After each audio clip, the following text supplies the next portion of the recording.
Les textes de ce matin nous donnent un message que je résume maintenant.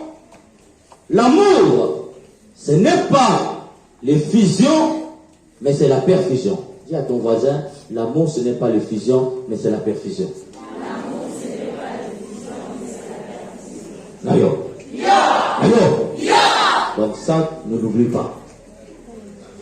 L'amour, ce n'est pas de l'effusion, mais c'est la perfusion. Ça, n'oublie pas. L'effusion, qu'est-ce qu'il y a à dire, chers frères et sœurs? L'effusion, c'est l'action de susciter quelque chose dans le corps de quelqu'un, de faire vivre cela, de le faire sortir de toi, pour que ça puisse vivre. C'est ça le rôle de l'effusion. Nous avons reçu le temps, et après la Pentecôte, après cette semaine, nous recevons l'effusion de l'Esprit Saint. C'est-à-dire que l'Esprit rentre en toi pour raviver ce que tu as reçu. Mais ce n'est pas ça l'amour. L'amour, c'est la perfusion. Ça veut dire quoi? Mon sang dans ton sang. L'eau qui est en moi dans ton corps. Ma vie dans ta vie. C'est ça la perfusion. Ma chair dans ta chair. D'ailleurs. Et on voit dans la première lecture, le prophète Zacharie nous annonce l'arrivée du Messie. Réjouis-toi, peuple de Dieu, peuple saint, le Messie vient. Mais il vient sur quoi? Sur un âne. Ça montre quoi? Ça montre la faiblesse. Et il va conquérir le monde. Il va enlever la guerre. Il va enlever la force. Mais il va enlever tout ça par quoi? Par l'amour. Si le Messie qui arrive est puissant, il est puissant en quoi? En l'amour. La puissance du Messie qui arrive, c'est l'amour. Mais quelle sorte d'amour? Et Jésus dans l'évangile dit, Père, je te rends grâce parce que ce que tu as caché aux sages et aux savants, tu l'as révélé à qui? Au tout petit. Cela veut dire quoi, chers frères et sœurs? Cela veut dire que Dieu se révèle en qui? Dieu se révèle en un être qui se reconnaît tout petit. Être tout petit veut dire quoi? Être tout petit, c'est reconnaître que je suis dépendant de qui? De Dieu. Je dépends que de Dieu. Donc l'amour devient quoi? L'amour devient une dépendance. Dis à ton voisin, l'amour c'est une dépendance. L'amour c'est une dépendance. Qui aime, c'est celui qui a conscience qu'il dépend de quelqu'un d'autre. Entrer dans l'amour devient le signe par excellence que je ne me suffis pas. Je suis insuffisant et j'ai besoin de l'autre pour me combler. Voilà le tout petit dont Jésus parle dans l'évangile. Ceux qui ont conscience qu'eux, ils ne sont rien sans Dieu. Ceux qui ont conscience qu'ils ne peuvent rien faire sans Dieu. Cela veut dire quoi, chers frères et sœurs? Quand Jésus dit, ce que tu as cassé aux sages, tu l'as révélé au tout petit. Cela veut dire quoi? Cela veut dire que longtemps l'homme pensait que pour plaire à Dieu, il faut faire quoi? Il faut faire des sacrifices. Mais avec Jésus, comme il rend grâce à Dieu ce qu'il a caché aux sages, c'est que l'amour de Dieu est gratuit. Donc l'homme est dépendant de cet amour gratuit de Dieu. C'est pourquoi je dis, l'amour, c'est la perfusion et non l'effusion. Et Jésus va dire, prenez mon joug, il est facile à porter. Cela veut dire quoi? Jésus nous rassure que quand tu rentres dans l'amour avec lui, il t'aide à soulever tes problèmes. Le joug de Jésus, cela veut dire quoi? C'est comme un arbre, un bois qui réunit deux personnes. Vous voyez dans les villages, quand vous partez dans les villages, quand on veut soulever des choses qui pèsent, s'il y a par exemple un animal qu'on a tué, pour bien porter ça, on attache les pattes et on fait rentrer un bois au milieu, et l'autre est devant, l'autre est derrière pour porter. Vous avez déjà vécu ça, non? Vous voyez ça, non? L'arbre au milieu, là, on fait ça le jour. Ça veut dire quoi? Ça t'aide à soulever un poids que si tu allais soulever seul, tu allais souffrir. À deux, vous ne souffrez pas. Donc quand Jésus dit, prenez mon joug, il te dit que si tu prends de l'amour avec moi, je vais t'aider à soulever ta souffrance. Ce qui pèse dans ta vie, nous allons le soulever à deux. Donc ça veut dire quoi? Qui rentre dans l'amour avec Jésus, c'est celui qui a conscience que Jésus a besoin de lui pour l'aider. Celui qui prend conscience qu'il a besoin de Jésus pour l'aider. C'est pourquoi l'amour, c'est de la perfusion. Malheureusement, chers frères et sœurs, chez nous, l'amour, ce n'est pas de la perfusion. L'amour, chez nous, c'est quoi? Je fais pour plaire. Je pose des actes pour plaire. Je fais pour que tu m'aimes. Dis à ton voisin, l'amour, ce n'est pas faire pour que tu m'aimes. Parce que chez nous, tu fais et puis on t'aime. Et comment on fait pour qu'on puisse nous aimer? On suscite l'amour comment? Comme dit les musiciens, hein, l'amour est aveugle, mais les preuves rend visible l'amour. Donc si tu m'aimes, il faut manifester soit par quoi? Par les preuves d'amour. L'amour n'existe pas, il n'existe que les preuves d'amour. Mais c'est faux. Ça c'est l'amour du monde. Dis à ton voisin, ça c'est l'amour du monde. L'amour que Jésus nous révèle aujourd'hui par les textes de ce matin, c'est que cet amour rend l'homme dépendant. C'est-à-dire que l'homme a besoin de Dieu pour exister. Dis à ton voisin, tu as besoin de Dieu pour exister. Et Dieu te dit, tu ne peux exister que si tu es en relation d'amour avec moi. Si moi je mets mon sang dans ton sang, tu vas exister. Si je mets mon eau dans ton corps, tu vas exister. Si je mets ma chair dans ta chair, tu vas exister. Mais l'homme qui veut plaire par les actes, c'est celui qui se suffit à lui-même. Ce sont les savants et les grands de ce monde qui pensent qu'ils se suffisent à eux-mêmes. On pense que pour qu'on puisse t'aimer, vous voyez chez eux, pour susciter l'amour à leur Dieu, qu'est-ce qu'ils font? Puisque l'amour c'est les sacrifices, alors ils sacrifient les êtres humains pour plaire à ces dieux, leur Dieu Satan. Parce qu'il faut faire des choses pour plaire. Il faut manifester le preuve d'amour. L'amour dont il nous chante là, il n'y a pas l'amour n'existe pas, il n'existe que les preuves d'amour. Ça veut dire quoi? Si tu aimes le diable, il faut sacrifier, c'est ce qu'on te dit indirectement. C'est pourquoi beaucoup de femmes font de fausses couches. C'est pourquoi quand ils rentrent dans les loges, ils commencent à sacrifier les gens. Parce que l'amour n'existe pas, il n'existe que le preuve d'amour. Si tu veux que ces dieux-là soient à tes côtés, qui te manifestent leur puissance, il faut sacrifier des choses pour eux. Et le sacrifice le plus grand, c'est le sacrifice humain. Alors, il faut sacrifier des êtres humains. Et ils le font en dormant avec une conscience droite. Mais chez nous, la thèse, l'amour n'existe pas, c'est faux. Elle est fausse, cette thèse. L'amour existe. Mais le preuve d'amour ne dit pas l'amour. Pourquoi? Parce que nous sommes tous dépendants de Dieu. Et l'unique sacrifice de Dieu, c'est Jésus-Christ. Dès lors que Jésus-Christ vient dans le monde, cela veut dire que l'amour de Dieu n'a plus d'autre sacrifice. L'amour devient quoi? L'amour devient accueil. Quelqu'un qui est dépendant, c'est quelqu'un qui accueille. Quelqu'un qui est dépendant, c'est quelqu'un qui tend la main pour recevoir. Quelqu'un qui est dépendant, c'est quelqu'un qui est tout fait pour recevoir. Donc nous aimons Dieu, c'est parce que Dieu nous aime le premier et nous recevons l'amour de lui. Nous sommes des corps malades, nous avons besoin de la perfusion de Dieu. Dieu veut te donner une perfusion de son sang pour que ça ne soit plus ton sang, mais ça soit le sang de Dieu qui circule dans ton corps. C'est ce qu'on retrouve dans la deuxième lecture, c'est Paul dit, ce n'est pas moi qui vis, mais c'est l'Esprit de Dieu qui vit en moi. C'est l'Esprit de Dieu qui fait tout en moi. Pourquoi?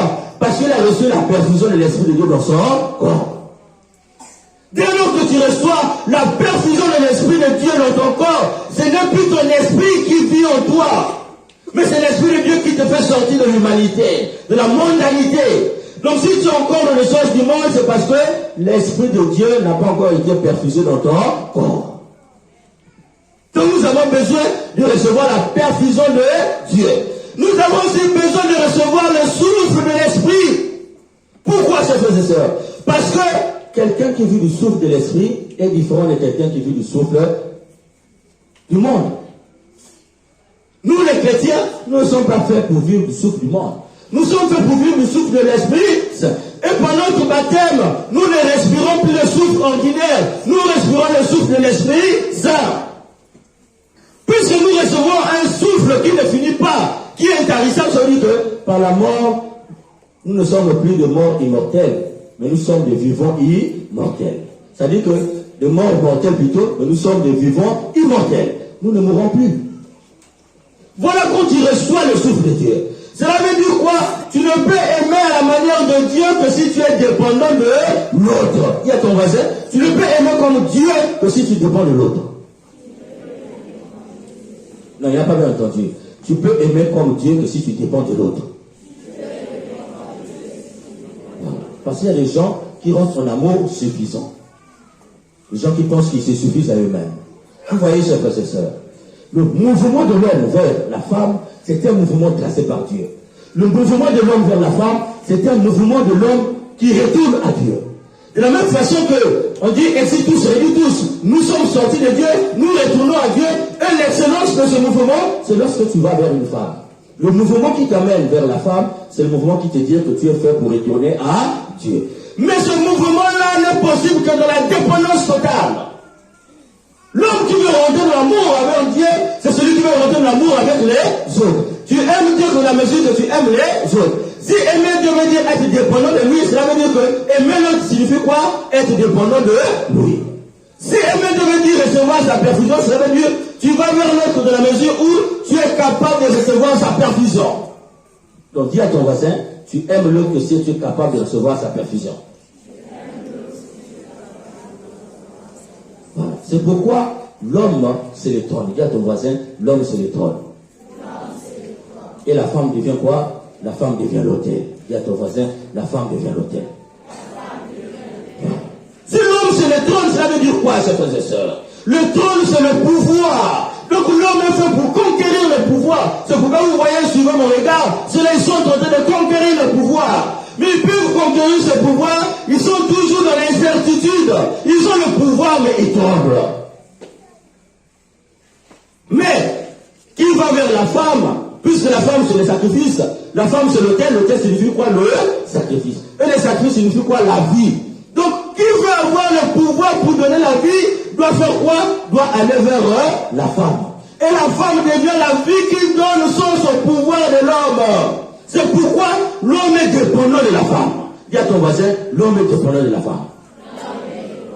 Donc, si tu veux avoir le pouvoir, il ne faut pas aller chez les marabouts, il faut aller où? Chez la femme. La femme, c'est l'autel. La femme, c'est le sacrifice. Une bonne femme a la capacité de te donner le pouvoir. D'ailleurs. Donc, vous les femmes ici, vous les femmes qui êtes incapables de donner le pouvoir aux hommes, vous êtes des femmes incapables.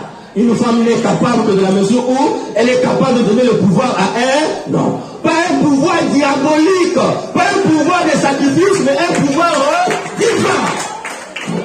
Et ce pouvoir-là, c'est la femme qui donne ça à l'homme. Même Jésus a reçu le pouvoir de sa mère qui est une femme. Ils n'ont plus de vin. Il donne le pouvoir à sa femme. Transforme-le en vin. Jésus avait refusé. C'est la femme qui donne le pouvoir à qui? À l'homme. Donc la femme, ta valeur, c'est donner le pouvoir à qui? À l'homme. Mais l'homme, je dis la tête. Il dit à ton voisin, l'homme c'est la tête.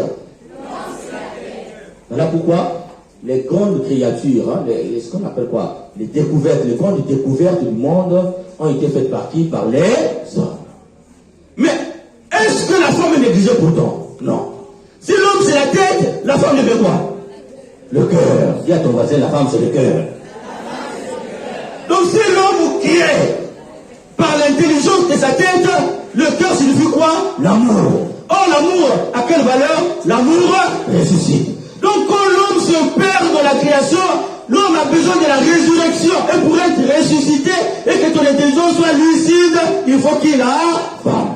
Donc quand la femme te donne le cœur, l'homme devient encore très intelligent. Donc la femme a quelle valeur?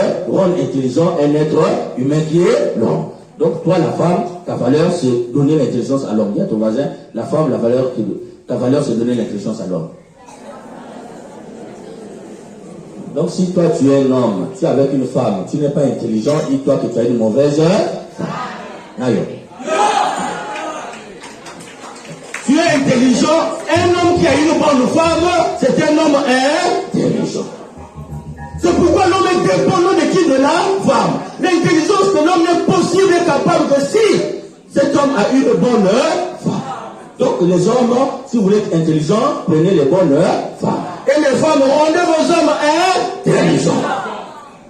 Et c'est ça l'amour. Parce que l'homme ne se suffit pas à lui-même, il a besoin de la femme pour être intelligent. Donc l'intelligence de l'homme sur la femme est insuffisante. Si l'homme aussi, c'est, comme on a dit, l'homme c'est l'aigle. Dis à ton voisin, l'homme c'est l'aigle. L'aigle fait quoi? L'aigle a pour valeur de dominer l'espace. C'est pourquoi l'aigle monte plus haut. L'aigle domine l'espace. Et l'homme veut dominer quoi? Son espace. Mais est-ce que l'homme a la capacité de dominer l'espace à lui seul? Vous voyez les hommes qui se suffisent à eux-mêmes, est-ce qu'ils dominent leur espace?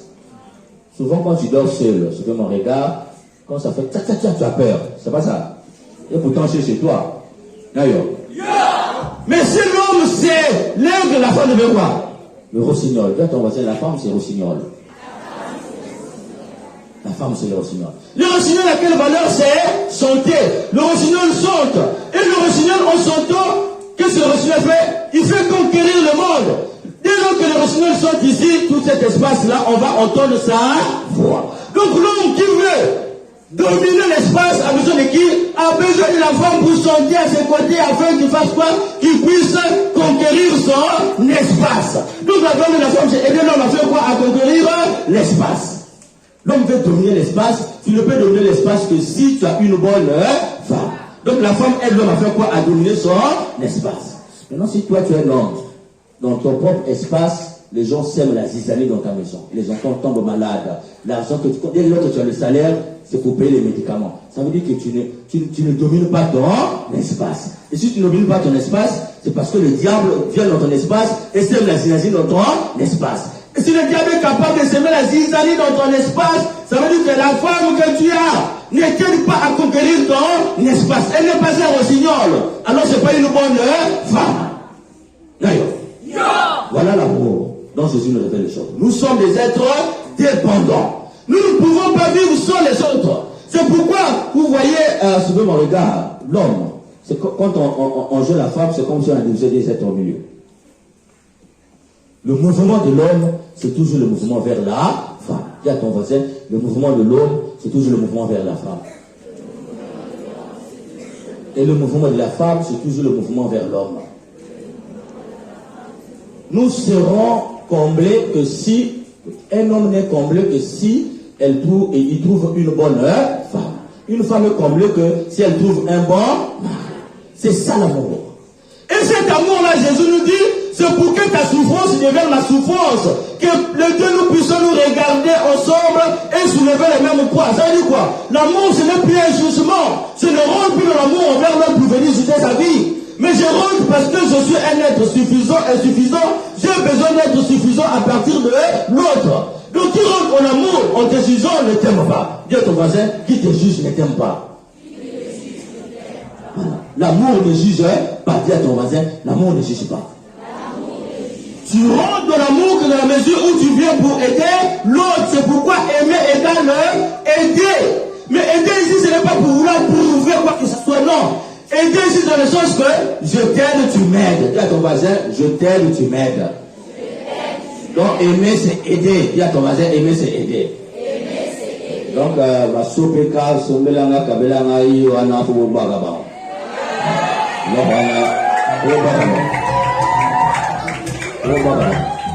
Ce n'est pas ça l'amour. L'amour de Jésus, ce n'est pas ça.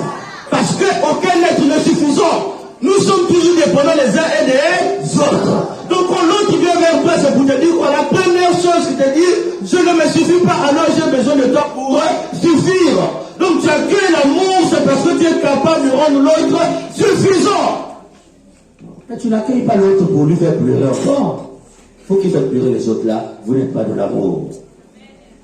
Quand tu fais pleurer l'autre qui vient vers toi, tu lui fais pleurer, tu n'es pas dans l'amour. Et si tu penses aussi que l'amour, comment ça se passe aujourd'hui, un jour comme ça, suivez mon regard, il y avait l'anniversaire d'une fille, une femme mariée, elle faisait son anniversaire, et puis elle a invité le voisin. Et le voisin est arrivé, non, c'est mon anniversaire, vous voyez le voisinage, on dit le bon voisinage. Et lors du cadeau, le mari, lui, il n'avait pas prévu de cadeau, bon, il a fait la fête, il n'avait pas assez d'argent. Le voisin arrive, il dit, bon, c'est l'heure de cadeau, moi je vais donner mon cadeau. Et il vient avec le cadeau. Quel est le cadeau qu'il donne à cette femme-là? C'est une voiture de marque. Nayo. Range Rover. Il dit, bon, je voulais vendre ça, bon, mais comme c'est ton anniversaire, je te donne ce cadeau. Le mari dit, comment tu peux donner un Range Rover à ma femme? Nayo. Donc toi-même tu vois que le voisin, il peut prendre ta femme. Et le voisin avait fini par faire quoi? Par prendre sa femme. Il dit, mais n'accepte pas ce cadeau. Il dit non, le cadeau c'est le cadeau. Donc les hommes, quand vous êtes pauvres, on peut prendre ta femme si tu es pauvre. Ailleurs. Et pourquoi un homme doit chercher l'argent? Et un homme aussi doit avoir beaucoup d'argent. Sinon le voisin va faire un cadeau à ta femme, le rendre envers et puis il va prendre ta femme. Mais est-ce que c'est ça l'amour? Est-ce que l'amour c'est conquérir l'autre par un pouvoir matériel? Beaucoup de gens qui ont été conquis par un pouvoir matériel, qui ont cru en cet amour, se retrouvent où? Dans un loulou. Donc si tu crois que quelqu'un qui vient vers toi, qui commence à t'influencer par le matériel, dis-toi que cet homme n'a pas encore compris l'amour. Et cette personne ne t'aime pas. Ça c'est surtout vous les femmes. Quand tu vois quelqu'un qui vient comme ça, parce qu'il est bourré d'argent, hein, dès que tu dis comment tu t'appelles? Oh non bon, mais prends ma carte. Oh mais je n'ai pas les unités pour t'appeler, 200 000. Bah, tu prends, ah voilà, j'ai gagné jackpot. Tu as gagné ton tombeau. Parce que rien n'est gratuit dans ce monde. Il ne peut pas donner gratuitement. Si tu ne fais pas attention, cet argent c'est pour tes funérailles. Et il y a beaucoup de femmes qui ont pris l'argent de leurs funérailles. Tu as pris l'argent, tu as commencé à bouffer, et dès lors que tu as fini de bouffer cet argent, après c'est quoi? C'est la mort. Donc l'amour matériel, ce n'est pas l'amour de Jésus qui dit à ton voisin, l'amour matériel, ce n'est pas l'amour de Jésus-Christ. Parce que Jésus dit quoi? Nous sommes des êtres dépendants des autres. Nous dépendons pourquoi? Pour recevoir d'abord la vie. Nous sommes les êtres pour... C'est pourquoi si l'homme c'est le code, dis à ton voisin, l'homme c'est le code. Mais si l'homme c'est le code, puisqu'il est insuffisant le code en lui-même, le code c'est pour mettre quoi? Quelle est la valeur du code? D'ailleurs. Quand on lit le code du droit, c'est pour mettre faire quoi? Hein? C'est pour mettre dans la droiture. C'est ça le code, non? Quand on ouvre le code, c'est pour mettre dans la droiture. Mais sinon on devait le code, la femme devait quoi? La femme devait l'évangile. Dis à ton voisin, la femme c'est l'évangile. Donc l'évangile c'est pour faire quoi? L'évangile c'est pour la bonne nouvelle. L'évangile transforme. Donc si l'on veut mettre quelqu'un droit, il a besoin de la femme pour transformer. La transformation de l'homme n'est possible que parce qu'il y a la femme. Donc le code quand papa tape, papa, ça ne suffit pas. Les papas ont tapé les enfants, ils sont devenus plus bandits qu'avant. Mais quand la maman rentre, puisqu'elle est l'évangile, c'est la transformation. Parce que l'amour que porte la maman transforme. Vous voyez l'enfant qui était bandit, à cause de l'amour, il devient droit. Donc le papa peut rendre un être humain droit que s'il convoque sa maman. C'est pour dire quoi? C'est ça l'amour. Prends d'abord conscience qu'on a besoin de la vraie vie. L'amour c'est la vraie vie. Dis à ton voisin, l'amour c'est la vraie vie. L'amour c'est la vraie vie. Alors, donc si tu es encore dans l'amour de je fais pour prouver, hein, tu es dans l'amour du monde. Hein, vous qui voulez impressionner les femmes, les impressionnistes là, vous n'avez encore rien compris de l'amour. Donc dis à ton voisin, sors de l'impressionnisme. Dis à ton voisin, la femme on ne l'impressionne pas. Dis aussi à ton voisin, l'homme on ne l'impressionne pas. Donc vous qui refusez votre beauté naturelle, là, vous partez vous décapiter, je ne sais pas comment on va appeler ça, pour vouloir impressionner les hommes, vous n'avez encore rien compris. Ce n'est pas ça l'amour. Dis à ton voisin, ce n'est pas ça l'amour. L'amour c'est la vie. L'amour c'est la perfusion. Donc je viens dire quoi? Parce que je suis malade. Un être humain, un homme qui va vers une femme, dis-toi que cet homme est malade. Une femme qui va vers elle, dis-toi que cette femme est malade. Quelle est la valeur de cet amour si l'on est capable de faire la perfusion? Comme tu es mort, je dois te donner la vie. Comme tu n'as plus de sang, je dois te donner mon sang. Pour l'amour. Mais si tu viens avec les matériels, tout ça, tu viens. Tous ceux qui sont dans les maisons de luxe là, il y a des gens qui sont malheureux là-bas. C'est parce qu'ils ne vous parlent pas. Il y a des femmes qui sont dans le luxe, mais elles ne dorment pas. Elle est malheureuse là-bas. Elle fait que des fausses couches. Il y a des femmes qui sont là-bas, le mari a pris et sa fille. Vous voyez, c'est terrible. Hein? Tu es venu dans le mariage avec une fille, le monsieur a embrassé la fille. Mais tu es toujours dedans. Alors, elle est toujours dedans. Parce qu'elle se dit, si je refuse ce mariage-là, à cause du matériel, ça ne va pas m'arranger. Vous allez là-bas. Ce n'est pas ça. L'amour, ce n'est pas le matériel. L'amour, c'est la perfusion de la vie. C'est pourquoi je vous raconte cette histoire, chers frères et sœurs, pour finir.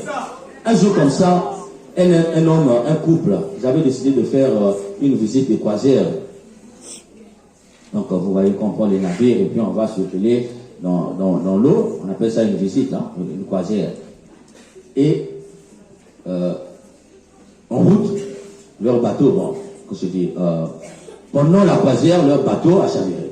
Et qu'il y a eu panne, et puis l'eau commençait à rentrer. Et puis il y a eu un bateau de sauvetage qui est arrivé. Malheureusement, quand les gens sont descendus, il ne restait qu'une seule place. Le monsieur a vu une seule place. Qu'est-ce qu'il a fait à votre avis? Ils sont deux, avec sa femme. Tu mets la femme ou bien toi-même tu montes? Nayo. Parce que l'amour, c'est pas du théâtre. Dis à ton voisin, l'amour, c'est pas du théâtre. Maintenant, là, il n'y a qu'une seule place. Tu montes ou bien c'est la femme qui monte. Parce que si un parmi vous monte, ça veut dire l'autre fait quoi? L'autre va mourir. Entre vous deux, qui monte?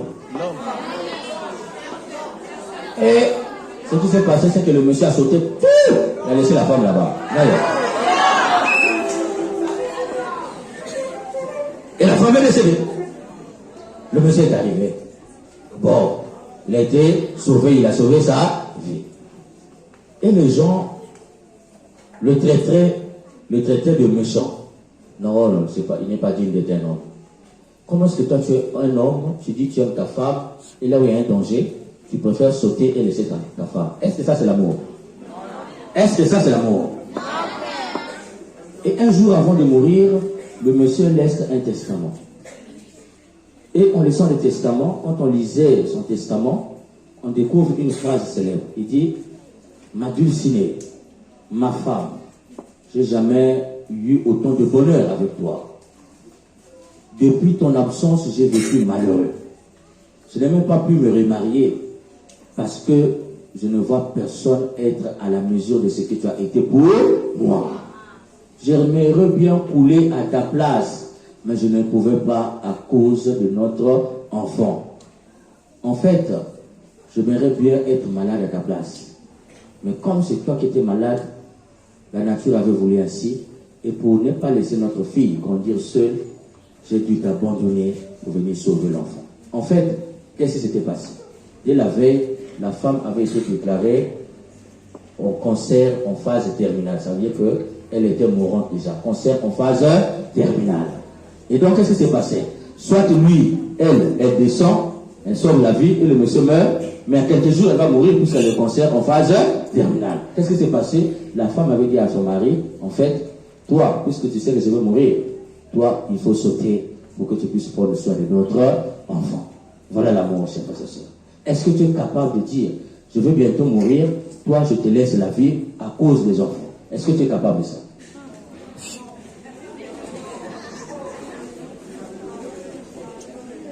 Mais tu es capable de cela que si tu as conscience que l'amour c'est une dépendance. Puisque je dépends de lui, alors dans ma situation où je me trouve, je ne peux plus faire bonne chose. Je te donne maintenant notre fille, sois dépendant de notre fille et élève notre fille. Voilà le vrai sens de l'amour. L'amour qui est perfusant, c'est l'amour qui prend conscience que je ne vis que parce que l'autre est là. Je ne vis que parce que l'autre est capable de vivre. Si moi je deviens obstacle à sa vie, je préfère mourir et te laisser vivre. Nous allons demander à l'Esprit Saint de nous faire sortir de l'amour matériel, de l'amour de l'effusion, pour nous faire rentrer de l'amour de la perfusion. Si notre monde va mal, si notre monde va de mal en pire, c'est parce qu'on est en train de brandir l'amour comme effusion, l'amour matériel. On dit même que l'amour n'existe pas, il n'existe que l'épreuve d'amour. Et la vérité est là, cet amour ne fait que faire du mal aux gens. Rentrons dans l'amour perfusion. Lorsque le monde va découvrir l'amour perfusion, l'amour de la dépendance, en ce moment-là, nous serons sauvés et nous allons sauver le monde. Que l'Esprit Saint nous aide aujourd'hui à prendre conscience pour que notre monde soit sauvé et nous-mêmes, au nom du Père et du Fils et du Saint-Esprit.